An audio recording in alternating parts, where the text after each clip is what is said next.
2 years ago, we published a video for our viewers talking about the cost to build a custom home in the Greater Toronto Area. A lot has changed in the last 2 years. If you haven't been buried under a rock, you've noticed that the real estate market has actually blown up. And bidding wars mean the original listing price is, well, unrealistic. Alarm bells are going off. In some ways, this is the most dangerous buildup of prices that I've seen. So if you haven't built and are still thinking of building, and you want to know what the costs today are or what they look like, you're going to want to watch this video. So when asked, what does it cost to build a custom home? I have to pause and ask a couple of questions and provide a little bit of education, because we have to set some reasonable expectations. Number one, we want to break it down into 4 different categories. You have a production, you have basically a starter custom home, a mid kind of grade custom home, and then you have an ultra modern custom home. All of these are going to vary substantially in price. Example, that production home, which is typically going to be that of a builder, a subdivision, who's focused on basically quantity over quality. That might start out at around $150 to $200 a square foot. Where you're looking at a custom starter home, it's probably going to look at around $250 to maybe $300 a square foot. And I'm going to give you examples of what that looks like, and also what are the differences, the major differences between these individual categories as you jump from one to the other. Then you have more what I call a higher end custom home. And generally right now you're not looking at anything less than $350, and it might even go to somewhere around $500, $550 per square foot. Anything over $550, $600 is going to be more of an ultra high-end custom home. And we've seen prices as over 1,000 square feet, and things can get pretty ridiculous. So that's number one, is that which category are you falling into? Number two, when you're looking at costs, are you looking at soft costs, hard costs, or total costs, including carrying costs and everything? So we're going to talk a little bit more about that as we go on. And then number three are those types of finishes that are not necessarily typical within the construction, but might be extra features that you add. Maybe it's a walk-up basement. Maybe you're doing a concrete pool in the back. These are all things that can have a substantial impact on the cost of construction outside of the cost per square foot. And the last thing is, even though I said the Greater Toronto Area, there's different area and pockets that are much hotter than others, where you have the same amount of resources like trades and materials that you're competing with. So that's going to have a fluctuation on price.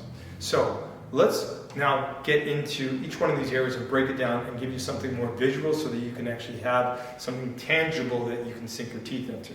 Number one, so when we look at a production home, as I mentioned, quality over quantity. So what would you expect in a production home?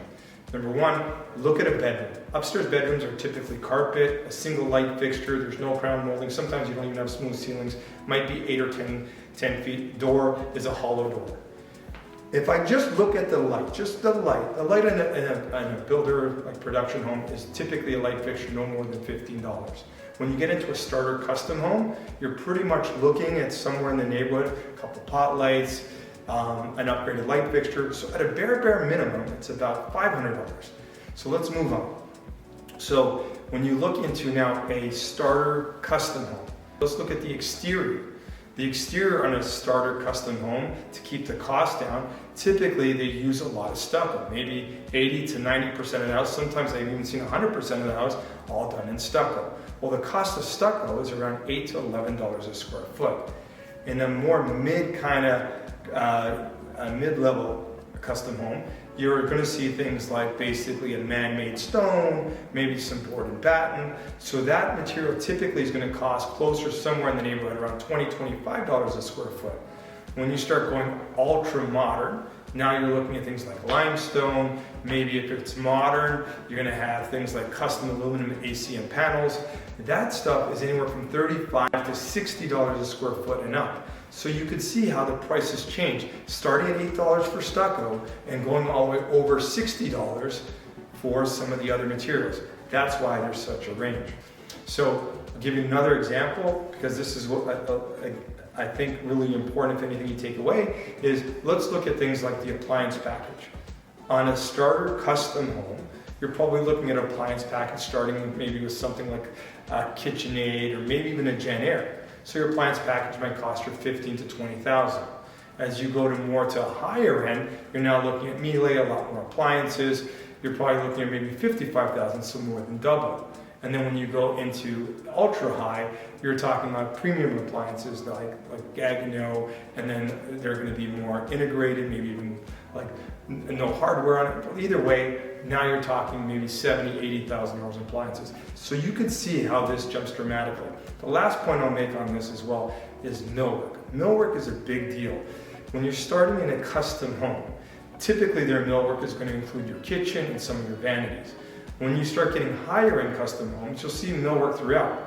It could be features that are inside of a foyer. It could be, instead of having like closets, it's all custom millwork with integrated workstations and so forth. So the millwork budget on a normal starter custom home is probably, for a 3,000 square foot home, maybe $70,000, $80,000. Where you start getting into a mid custom home, probably closer to about 150, more than double. High-end custom home, I'll see people easily spend $400,000, $500,000, $600,000 just on millwork. So you see these huge deltas, and that's why the cost of construction is so different. So now let's talk about costs. So when they say cost, everything from when you start putting the shovel into the ground. It's your demolition, your excavation, your foundations, and building your house, including the labor and all the materials, and the management to do so. So that's going to be your hard costs. But in addition to your hard costs, you're going to have your soft costs. That has to do everything from any of the services, so also bringing like your architect, your engineering drawings, your permit applications. Sometimes there's legal fees. So all those other costs. And then the other cost associated to it is it's going to be some of the other final finishing things. So even when you're looking at things like fencing, window coverings, are you doing automated blinds? Geez, you could spend $20,000, $30,000 easily just on some window coverings. And if you go super high end and there's a lot of drapery and high end stuff, you can be in hundreds of thousands just in window coverings. So the third topic is going to be finishes. So I want you to think of somebody doing a starter custom home. They can pretty much do hardwood at maybe even purchase hardwood at $3, $4 a square foot, have it installed for $1.50 because they're just nailing it down. However, there's other hardwood that's out there that we've seen that customers are implementing that's over $20 a square foot. And it could even go way beyond that, but let's just say $20 a square foot. Plus when they install it, they're gluing it down, they're adding a layer of cork, adding glue, and then nailing it, so the installation is another $4. So you're almost looking at like $25 a square foot compared to $5. That's 5 times the cost of what it would start as a starter custom home. So think about that on the finish. The other thing is a staircase. A staircase is where there could be a huge delta within price. A standard staircase might cost you $20,000, $25,000. A higher end staircase that's either going to done in open riser and steel and glass could cost you $75,000 to $150,000.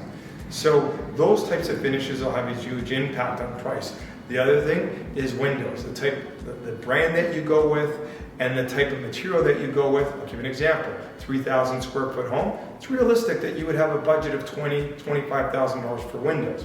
However, if you're going to do something more of like a modern, ultra custom home, you're probably going to go with aluminum windows, triple glazing. The windows are going to go floor to ceiling. So instead of spending $25,000, be prepared to spend $150,000, $175,000 and up. So these are the types of finishes that can have a huge impact on the cost. And then back to the last point, which is some of the features. The features, example, a walk-up basement. A walk-up basement, if it's done, and let's say it's more of a traditional house and you're using armor stone, you could easily spend $30,000 to $50,000, maybe $60,000 on a walk-up. So, and that's going to be on top of your cost of construction. Add a pool, concrete. Right now the pool market's crazy, so try to add a pool. You'll be lucky to get a pool done for $60,000 if it's vinyl. You go concrete, you're looking over $100,000. Now, finally, the fourth. And the fourth, when I said in the start of the video, I actually refer to depends the area, the demand for building. But it's not only that. The fourth should also include the size of the house. Because I want you to take in consideration, whether you're building a 3,000 square foot home or 4,000 square foot, you're going to have one kitchen, pretty much the same number of washrooms. So once you increase that square footage, generally it just means that there's more floor and more drywall. where the infrastructure cost doesn't change too much in terms of the mechanical systems, the number of appliances that you have. So the size will have an impact and should make it more cost effective to build as you build a bigger home. However, let's talk about the location. So there are some markets that are hotter than others. And the other thing is trades, because they're in such demand, they don't want to commute at very far distances. So for example, if you're building a cottage up north, it's probably going to cost you more than if you were building something where the majority of the trades are living, which is just outside of the GTA. So that will have an impact, so take that into consideration as you figure things out. So guys, all this information comes because we work with a lot of clients who are in the process of building. Right now we have 8 builds on the go this year. Pretty much it's anywhere from 8 to 10. So we're able to basically work with them and always get back this information to pass on to our other clients, so they're able to use this to make good informed decisions on what's best going to suit their requirements as they build their dream home. So hopefully you guys found this video helpful. Until next time.